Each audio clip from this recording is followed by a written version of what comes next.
About 160,000 people die of lung cancer each year. About 85 to 90% of that cancer can be attributed to active smoking. The other 10 to 15% are caused by factors other than active smoking. If we took lung cancer in never smokers, the term for people who never smoked, it would represent 16 to 24,000 deaths per year, a major cause of cancer death. It's not something we should overlook. Why do never smokers develop lung cancer? Well, for a sizable proportion, we aren't quite sure what the risk factors were. But for at least part of the cases, we can positively link it to known and suspected carcinogens in the air, particularly radon, secondhand smoke, and indoor air pollutants. There are also differences in the rate between men and women, with women never smokers slightly more likely to develop lung cancer, although that may simply be a matter of the relatively higher longevity of women. What I'm really interested in this short video, is the risk increase from secondhand smoke. It's a topic that's been of interest since we first realized that smoking was causing major increases in lung cancer. A series of major studies have only very recently verified that secondhand smoke in the home, in the workplace, and in public places directly contributes to lung cancer risk in never smokers.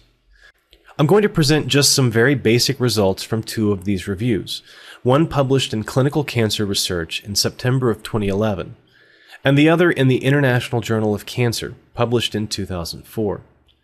Both of these papers are available as free, full-text articles in the links below. The CCR 2011 review gives a lot of background on lung cancer in never smokers, and it goes briefly into what is known about the plausibility or mechanism by which we think secondhand smoke causes cancer in never smokers. Suppose dad smokes and mom doesn't. If we test mom's blood for tobacco-specific compounds that are known carcinogens, we can find that they are elevated even after she leaves the home environment for several hours. We know that there are differences between the mainstream smoke that dad inhales through a filter and the side stream smoke that mom is exposed to from a burning or smoldering cigarette. On average, this side stream smoke is about 4 times as toxic per gram.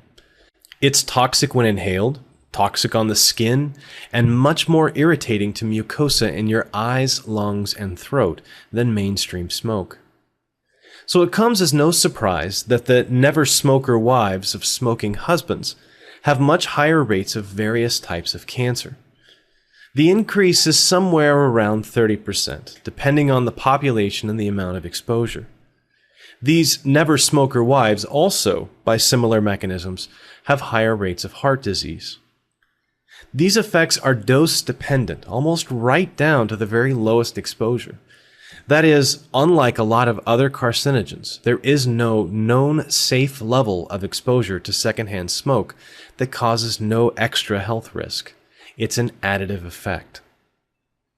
Before I go any further, I need to clear up one possible misconception. Active smoking carries a much higher risk of lung cancer than passive smoking or secondhand smoke. An active smoker might be 10 to 20 times more likely to develop lung cancer than a never smoker, depending on a lot of factors. The 30% lung cancer increase is relatively small by comparison, but still represents a major health risk. Going back to our reviews, data from the National Human Activity Pattern Survey showed that in exposed never smokers as a group, that 43% of that exposure is in the home, 7% in the workplace, 9% in a vehicle, and 15% in a bar or restaurant. The second paper found that in 2 very large case control studies pooled together between the US and European populations, long-term exposure to workplace secondhand smoke increased lung cancer risk by 25%, where long-term exposure at home increased risk by 23%. Social exposure in bars, restaurants, and in cars likewise increased risks by about 26%. This may be an underestimate. Other similar reviews of large populations found between 25 and 45% increases. When we look at the comprehensive U.S. statistics, the range of people who die from lung cancer as a result of someone else's smoking is probably between 3,000 and 5,000 people per year as of 2003. If we express that as a fraction of the total number of lung cancer deaths in never smokers, we come up with a number between 20 and 50% of all lung cancer deaths in never smokers being attributable to secondhand smoke. If you are a never smoker who lives or works with secondhand smoke, bear in mind that has an impact on your health. Assert yourself, protect your lungs, and good health to you. Thanks for watching.